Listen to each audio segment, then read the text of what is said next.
So Jamie, essentially what my question to you is this. I'm going to play devil's advocate. What your observation would be if you had to give someone advice, you know, this other person, to assemble the type of drive that it is that you were able to muster? Well, I've always had a certain amount of drive.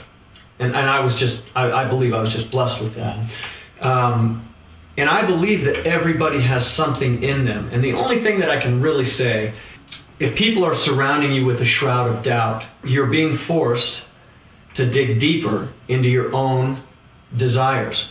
And you have to be... Where does that lie? Is it physical? Is it metaphysical? It might be a combination of all of it. The thing that I know that is, if you're in a situation that you're not happy with, and you take any steps to correct it, that each step leads to the next step. The thing you need to know is that the next step and the sum of all the steps that you take, based on what you believe, you're going to end up where you want to be.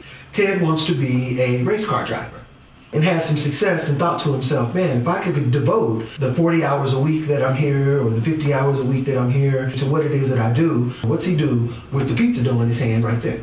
Well, what Ted doesn't realize is that Ted's already taken the first steps because he's already doing it part-time. He's already trying to involve himself. And you just said that he's thinking about it. He does part-time out at the track, whatever the case might be. He's taking steps.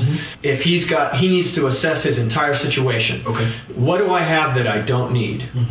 What can I sacrifice? Kind of feng shui his life. Yeah, what can I sacrifice here to add to my life here? Now, if it's a material thing that he has to sell to have a little bit of money to survive on while he's taking these steps, because if he believes that he can be that race car driver, then the only thing stopping him is him. Now, he may have to work part-time as a pizza guy to fulfill his full-time dream.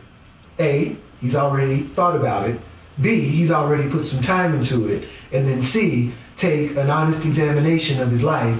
And it could be as simple as going through everything in his apartment and getting rid of everything that doesn't have to do with what he's dealing with right now. If I don't need it, and that's just that is a symbolic way of cleaning your mind and starting with a fresh slate. If you step off that ship with no plan, there's a chance that you could fail. Plan. If you put a plan together, no matter how slight, once you have the starting point, you can always add to it. The way I did it was I put a dry erase board up in my studio and I wrote down a series of goals. Create a context. Create a context. You are putting together a curriculum for your life. Right. For the way you want your life to be. Because once it's written down and it's in black and white and it is a tangible, it is now not a thought. If you obtain that goal, you cross it off the list. If you decide that goal doesn't fit the context, cross it off the list. But regardless, it's on a list. And you have to look at that list every day. And whether you want to or not, with that thing in place. And it's, I hate to make it sound like it's that simple, but pen and paper, a list of goals, a list of ideals, a list of things that create a direction for you will inevitably and directly affect your life. It goes from a dream in your life to your life being your dream. So in your mind, and only in your mind, are these things a perceived obstacle. So as you climb over those obstacles and realize that there's really no obstacle, because now you're mentally crossing them off. Right.